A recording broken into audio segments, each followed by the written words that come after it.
시편 32편 5절에서 7절입니다. 내가 이르기를 내 허물을 여호와께 자복하리라 하고 주께 내 죄를 아뢰고 내 죄악을 숨기지 아니하였더니 곧 주께서 내 죄악을 사하셨도다. 셀라. 이로 말미암아 모든 경건한 자는 주를 만날 기회를 얻어서 주께 기도할지라.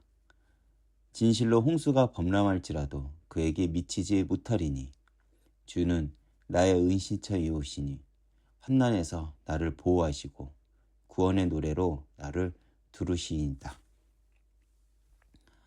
시편 32편은 다윗의 마스길이라는 표제가 붙어 있습니다. 마스길은 교훈이라는 의미입니다. 즉 시편 32편은 다윗이 자신의 쓰라린 경험을 통해 우리에게 교훈을 주고자 쓴 시라는 것입니다. 그렇다면 다윗은 어떤 자신의 부끄러운 경험을 들춰내면서까지 우리들에게 교훈을 주고자 한 것일까요?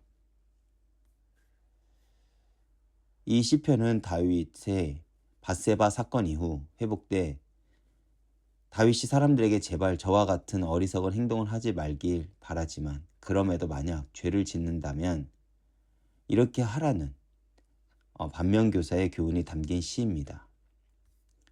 우리는 보통 세상에서 잘 되는 것이 복이 있다고 합니다. 그런데 다윗은 허물의 사함을 받은 자가 복이 있다고 합니다.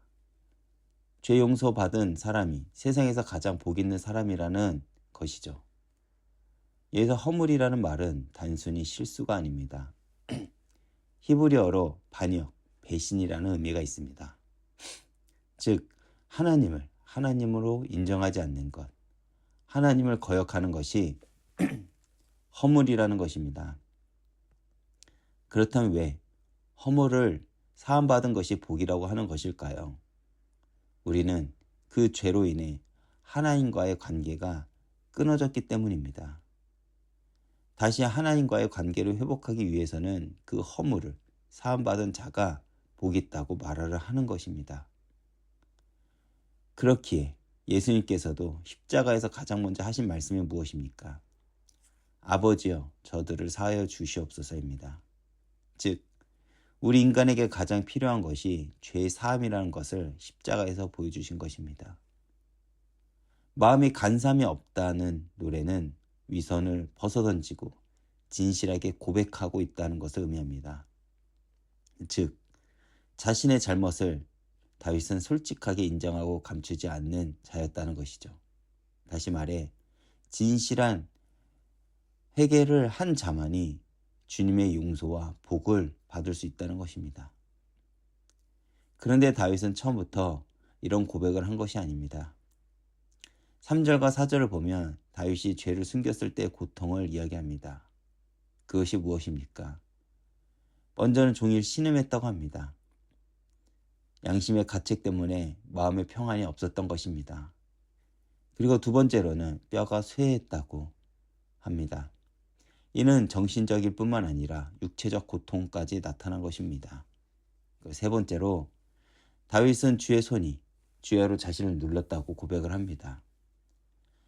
다윗은 죄로 인한 하나님의 징계의 손길을 느낀 것입니다. 그리고 마지막으로 다윗이 느낀 고통은 심령이 진액이 빠져서 여름 가뭄에 마른 것 같다고 고백을 합니다. 이만큼 자신의 죄로 인한 고통이 얼마나 컸는지를 고백하며 자신과 같은 일을 경험하지 말라고 간절하게 권면을 하는 것입니다. 그런데 5절에서 극적인 전환이 일어납니다. 내가 이르기를 내 허물을 여호와께 자복하리라 하고 주께 내 죄를 아뢰고 내 죄악을 숨기지 아니하였더니 곧 주께서 내 죄악을 사하셨나이다. 다윗은 자신의 죄를 고백한 것입니다. 자복하리라, 아뢰고 숨기지 아니하였더니 이렇게 3번이나 반복해서 자신의 죄를 고백한 것을 보면 얼마나 다윗이 간절한지를 강조하면서 보여주는 것입니다. 그러자 하나님은 어떻게 반응하십니까? 주께서 곧 사하셨다고 합니다. 다시 말해 다윗이 회개를 하자 하나님은 즉시 바로 기다렸다는 듯이 용서해 주신 것입니다. 그리고 여기엔 엄청난 영적인 원리 하나를 우리가 배우게 됩니다. 그것이 무엇입니까? 드러내야 가려진다는 것입니다. 죄를 드러내야 하나님이 가려주십니다. 감추면 가려지지 않습니다. 숨기면 더 드러내고 반대로 드러내면 가려집니다. 그런데 우리는 꼭 반대로 생각합니다. 숨겨야 가려진다고 생각을 하죠. 그러나 하나님의 방법은 우리의 생각과는 달리 고백하고 회개해야 깨끗하게 가려주신다는 것입니다. 요한일서 1장 9절을 보겠습니다. 만일 우리가 죄를 자백하면 그는 미쁘시고 의로우사 우리 죄를 사하시며 우리를 모든 불의에서 깨끗하게 하실 것이요. 이렇듯 성경은 우리에게 드러내야 가려진다는 진리를 알려줍니다. 6절의 죄사함을 받은 다윗은 이제 다른 사람에게 권면합니다. 왜 그렇습니까? 바로 우리의 이런 고백이 다른 이들에게는 복음을 전하는 도구가 되기 때문입니다. 그렇다면 왜 우리의 부끄러운 고백이 전도의 도구가 될까요? 자신의 죄를 고백하는 자는 어떤 무서운 재난 속에서도 하나님은 우리의 은시처가 되시며 환난에서 보호해 주실 것이기 때문입니다. 더 나아가 구원의 노래로 우리의 영혼을 평안하게 하실 거라는 것이죠. 그렇기에 8절에서 하나님은 내가 내 갈 길을 가르쳐 보이고 너를 주목하여 훈계하리로다 라고 하시며 직접 말씀하십니다.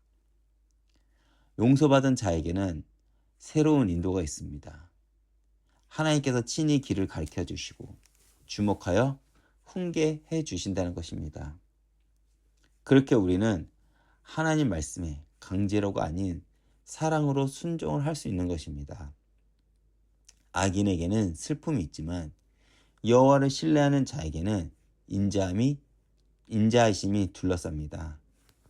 그렇기에 의인들은 여호와를 기뻐하며 즐거이 외치게 될 것입니다. 사실 우리는 죄를 짓고 살아갈 수밖에 없는 연약한 자들입니다. 이때 죄를 숨겨둔다면 다윗이 경험한 고통을 경험할 것이지만 하나님 앞에 솔직하게 고백하여 드러낸다면 좋으신 우리 하나님은 우리의 수치를 가려주실 것입니다. 오늘도 좋으신 하나님을 신뢰하며 진실한 고백을 하는 하루가 되시길 축원드리겠습니다. 기도하겠습니다. 좋으신 하나님 감사합니다. 우리는 우리의 연약함 때문에 때로는 죄를 짓고 괴로움에 살아갈 때가 있습니다. 그러나 우리 하나님은 좋으신 하나님이시며 언제나 죄사함의 복을 허락해 주셔서 감사합니다. 우리가 죄를 숨기고 고통당할 때도 회개하기를 기다려주시는 그 사랑에 감사드립니다. 드러낼 때 가려주시는 주님의 은혜를 경험하며 이 경험이 주님을 증거하는 좋은 도구로 사용되게 하옵소서. 용서받은 자로서 새로운 인도와 보호하심을 받으며 기쁨과 찬양으로 살아가는 이은교회 성도들이 되게 하여 주시옵소서. 예수님 이름으로 기도했습니다.